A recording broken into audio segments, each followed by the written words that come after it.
We have Estelle joining us today. Hello. Bonjour. Good morning. Hello. Hello. Welcome.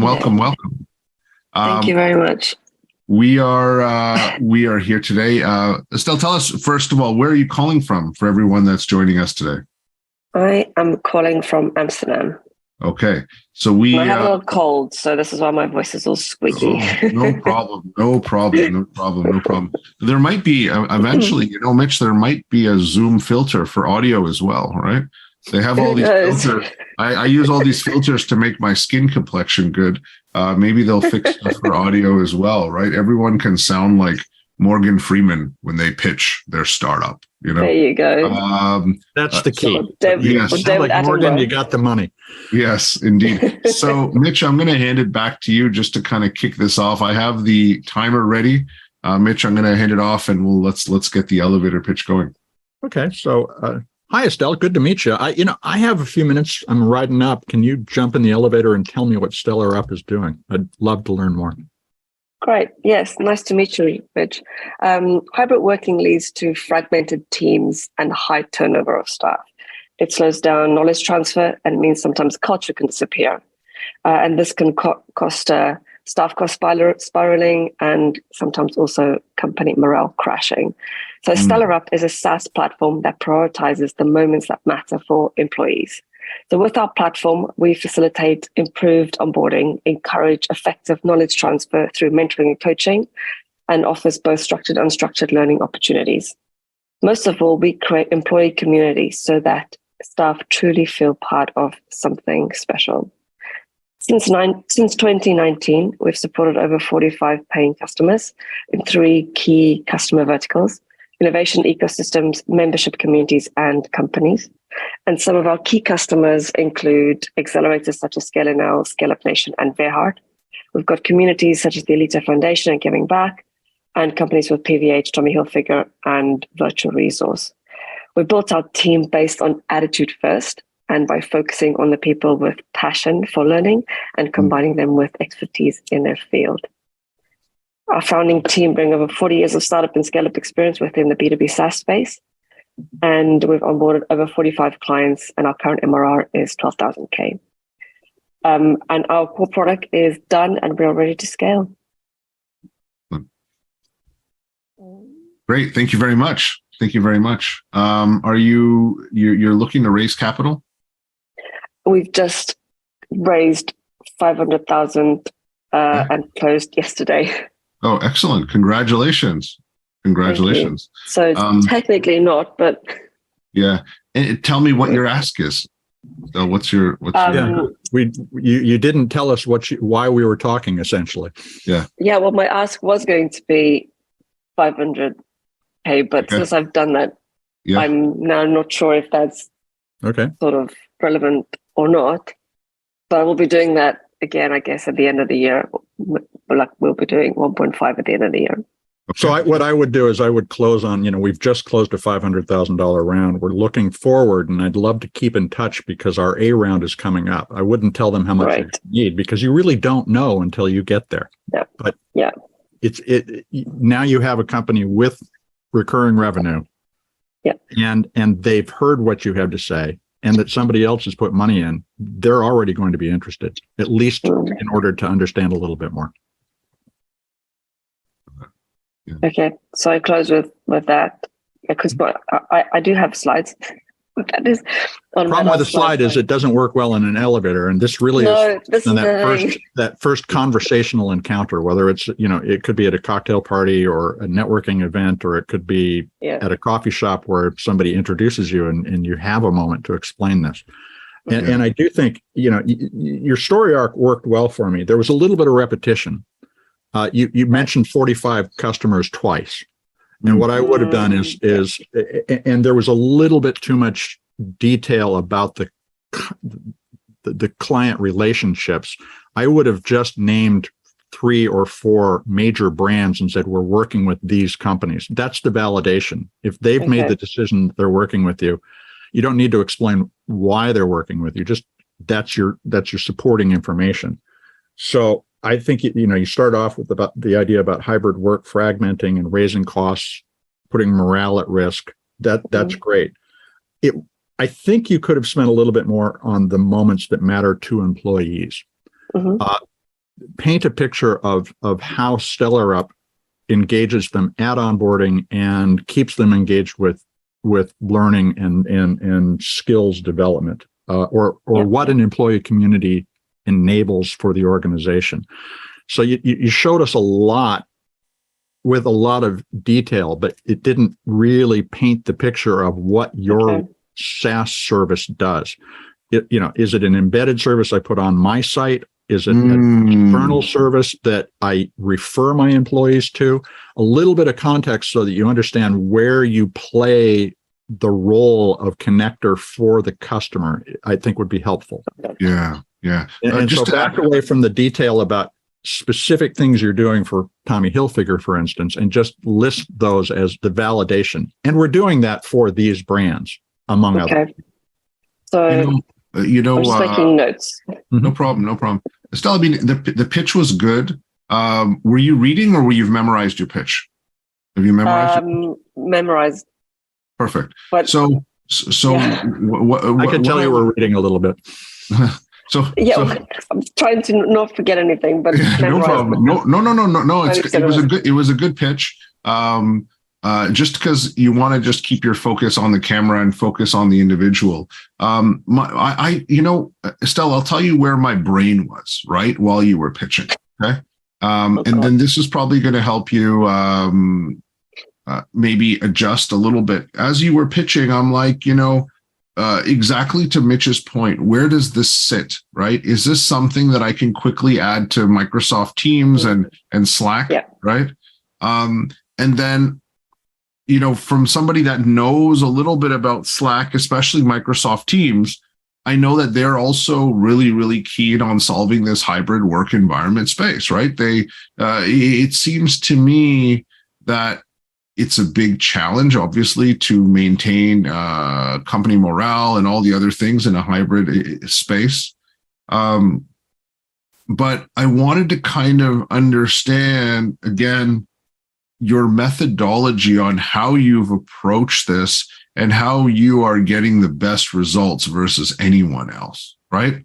So in my mind, consider me an investor that's heard of other pitches on people that are trying to improve employee morale in this new work environment. And Mitch and I, we have, right, Mitch? We've heard a lot of these pitches, right? What we wanted to know was like, how have you put it together? And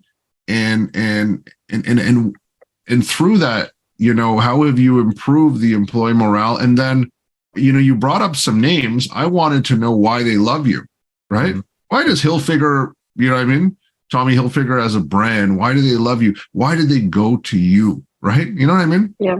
So for me, I wanted to, knowing the fact that this is a problem that you're not the only person trying to solve it, I wanted to know your process. And I know you did mention that your team's got, I think, 45 years, right? In experience and Estelle, I'm not gonna, you never ask a lady her age, right? Obviously you started work when you were 5 years old and you got your 20 years of experience now at age 25. But I wanted to kind of dig deep on that's, for me, it wasn't the SaaS or the business experience. It was about you guys and what is that magic that occurs when I add your thing? How does it, boom? You know what I mean? You're going from typical hybrid work environment, texting each other. And, there's always that one guy. Mitch knows I'm the guilty guy of this. I'm the guy who's always over texting everyone, Mitch. You know what I mean? And sending notifications and all this other fun stuff. How do you transform that?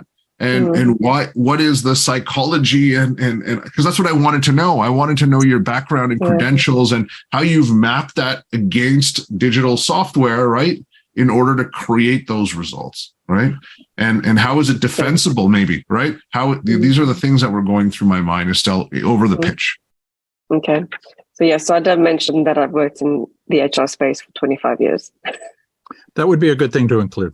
That would be a good thing. But not just the HR space. I want to know, like, within the HR space, what did you lead, right? Do you know what I mean? Like, why are you the, does that make sense, Mitch? Like, that was I saw this problem, but then I realized there was a systematic solution. That's why I started this company. Okay. Yeah.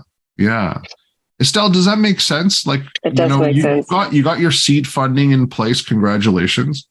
But we want to make sure as you start to scale and build, right? I want to master this for you so they really comes out. But give us some feedback, if you may, on my questions, my thought process. I'd love to hear your perspective now.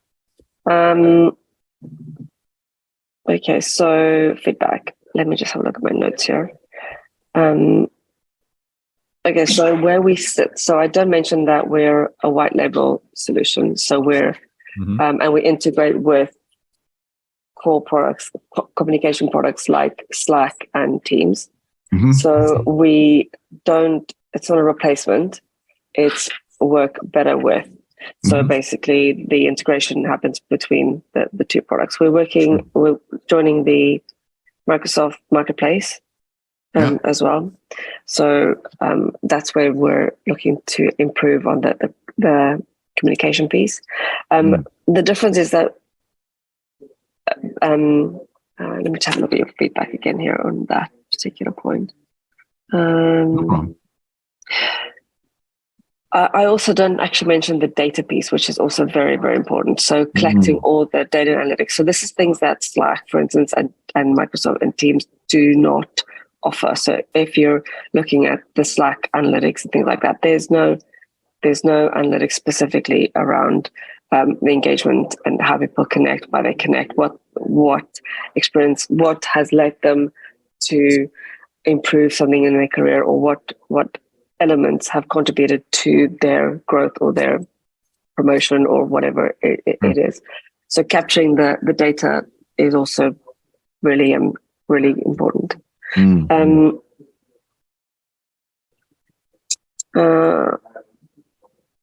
Okay, and so there's another question here, Estelle. Let me just there's a question from Dwight in the chat. How did you land those clients, and how will they leverage that to grow? Is the money going to acquire customers or enhance services or get more money from existing customers, right? So the use of capital, right? Now that you've raised, right? Yeah. Okay. What are we going to use it for? Yeah, because right now you're at a different phase. You've just completed your raise. Congratulations. Now you have to discuss what that is and where else you need help now, right? Although I would say that's the next part of the conversation. Within the 1 minute, I wouldn't get into that. I think you just hit on the important point, which is you amplify the value of products like Teams and Slack. And these companies are paying you to add the insight that you just described. Because this is why they use us, right? Because if you talk about Slack, for instance, every other community has a Slack channel, right? And everyone's got Slack, but it's like a big black hole. You just throw stuff in, and it's not. There's you can't really capture the data in there unless you're a super Slack user. You can create all these like additional padding, this and that and the other. But the average user, it's just like a chat, like WhatsApp. So now all of that you just said, you have to encapsulate in. You plug us in to your Slack and Teams, and we provide an analytic insight that helps people make better use of the tools. That's 10 seconds. Yes. I like that. Better use of the tools. Yeah. So we make those investments more valuable. Yes. That's and we're doing it for these brands. And now in 20 seconds, you've validated and explained your value proposition. Okay, great. I like that. Yeah. And the thing that I would emphasize is, what is the experience you're trying to create for your audience, the investor you're talking to in the elevator? And what you want them to do is come away with this to say, I just heard the most amazing pitch. I'm excited about it. And here's what they do. It's not that you've raised money or all those things, although that validates what you do. It's that they're going to have a story they themselves can either tell to another investor they think is a better fit, or to their team about why this is worth the next conversation. Okay. Thank you. Estelle, my question for my last question for you is like, where do you see this startup going? What's your big picture on this? Because I'm curious, like, obviously you've gotten some great traction and things are moving in the right direction. Tell me more about the big picture around what you're building. And I would add to that, because that's the last part of the investor story that I was just referring to, is they should be able to say, and you know what's going to happen? They're going to be an acquisition candidate for Microsoft or something like that, right? Because you don't have to tell them that. You have to paint the picture that makes them come to that conclusion. So this is, and I've been working with Jeff specifically on this bigger picture piece, because this is the bit that I do really struggle with personally. Yes. But if you look at organizations such as HubSpot, right? So HubSpot, CRM, right? So they have various different hubs that you can purchase. And I see us growing into something like that in the learning space. So whether you have a core product and most of it functions fairly well on its own, but you add in these additional sort of hubs, so to speak, which will then really give you that added extra. Yeah. Would you, when I think about what you're doing, because you're putting all these pieces in place, you're tracking how people are interacting with you, you can derive, when we think about hybrid work, right, Estelle, as you described, it opens up a new way of assessing staff, which is what you're doing right now. It would also allow us to change the focus in terms of how people are compensated as well. Yep. So, would that be fair, right? And so absolutely. When I look at what you're doing, I see, there's a first layer on Slack and Microsoft Teams, how people are interacting and then ensuring that, culturally there's alignment. Then you also give them the learning tools and stuff to further enable them so they feel like they're more connected to the company, as well as finding more meaningfulness in the work that they're doing. And then from there, what happens is, as you're tracking all this stuff, I think the way compensation is going to be happening is going to evolve and change, right? The future employee is not just going to be somebody who went to a good school and is getting this much per hour.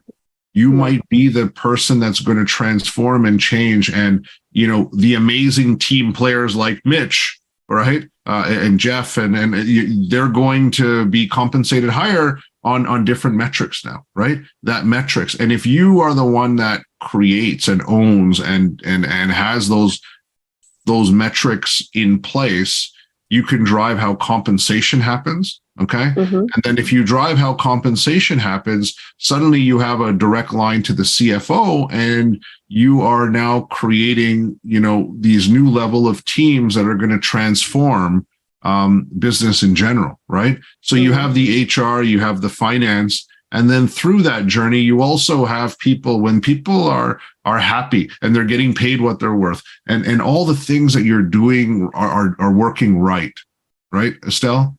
What starts to happen is they become more innovative as well, right?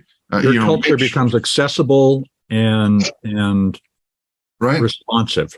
Yes. And so once they're happy, they become more, along with all of these components, they become more innovative naturally, right? Because I'm comfortable giving my ideas. I want to give my ideas. This business is my business. It's not somebody else's business. And so suddenly you become this, as you start to move up the ladder, right? That innovation play, right? You become that secret weapon for companies around, obviously, just the HR component, right? The compensation component, the innovation component. And you're in a position where it becomes that must-have tool to compete, in this very competitive hybrid environment. Estelle. Does that make sense to you? It does make sense. I'm trying to type as quick as possible. Well, and a lot of this is outside the scope of 1 minute. It isn't necessary to get all this in 1 minute. It's to open the door to have that further conversation. Yeah, exactly. But just coming back to your big picture, Estelle, you got your funds raised, right? This is when the big picture and all the things that you've been focusing on right now are so imperative. And our goal is to really broaden it and give. Jeff is giving your mentor, Mitch, myself. We're all very different people with different experiences. But our goal is to give you those touch points and then really try to see how far you can take it and run with it, right? But when I look at, as you were speaking, right, the questions that I asked you, those questions pushed me to start thinking a little bit differently about who you are, right? And StellarUp as a platform, your first phase is going to be now very different than the following phases. Right. Yeah. It's going to be very, very different. Right. I've kind of excited myself around your company, by the way, as I was thinking about it. Right. Because I broke it down in my mind. I'm like, oh my God, this is what she's doing now. Right. So, that doesn't always happen for investors, by the way. They won't invest the time to excite themselves around what you're doing. But, this is really powerful. Mitch, anything else you want to add? Anything else, sir? I just would reiterate that you're seeking to establish a business partnership. You're not begging for money. And a lot of people pitch with the idea that the outcome is to get the money, but what the outcome is to understand whether or not you can work with the investor. Yes. Yeah. Absolutely. Estelle, any thoughts from you? I know we've given you a lot of any clarification points, any questions? No,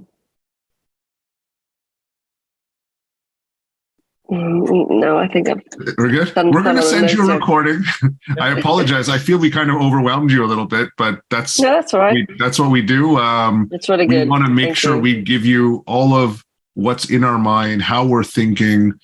Between Mitch and myself, we've heard probably between 15 to 20,000 pitches in our lifetimes now, right? And so when we have these opportunities, Estelle, we just want to anything, any notion, you know what I mean? That's coming to our mind. We want to give it to you. And we want to do this in a verbal fashion because, you can always write reports and all this other stuff, but it's different when we can have this level of banter. And we've recorded this session for you as well. Okay. So you don't have to worry too much about the notes per se. But, we wish you all the best in terms of the next phase of what you're doing, because I think work needs to evolve and change, right? I do have a question for you, sorry, before you jump off. Sure. Yeah.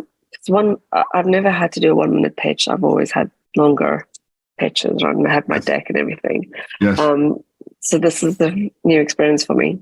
It does feel like when you say 1 minute, not very long, and then when you start talking, it feels like a lot, which is why, even though I know my pitch, I had to go back and think, did I miss something? It feels like I'm talking so much. So it's a lot of information to squeeze into not a lot of time. Yes. So it is overwhelming in terms of content, and I have a lot to say, and I love talking.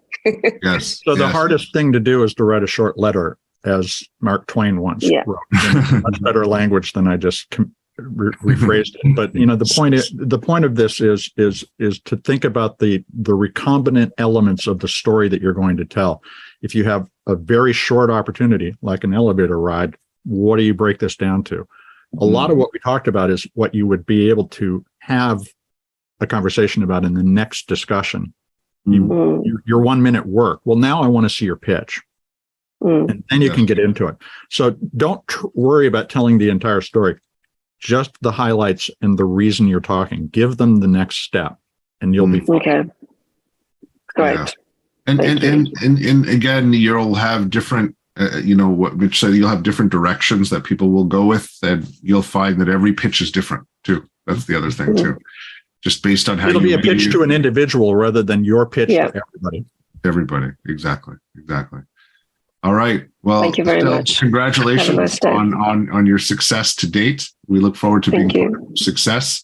And I think that's it for today, right? I think we have all the bases covered. I want to thank everyone who joined us in the chat. As always, leverage this time to listen, learn. There was insights that we gave to Jared and Estelle as well. And it's always our pleasure to be able to listen in, discover some of the small nuances and how we want to switch through. And we go from there.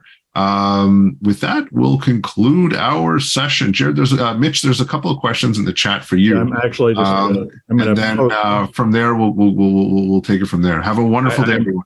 I'm posting the Dale Carnegie link here. Yes. Yeah. There you go. Thank you very much, guys. Have a wonderful day. Take care. God bless you. Bye-bye.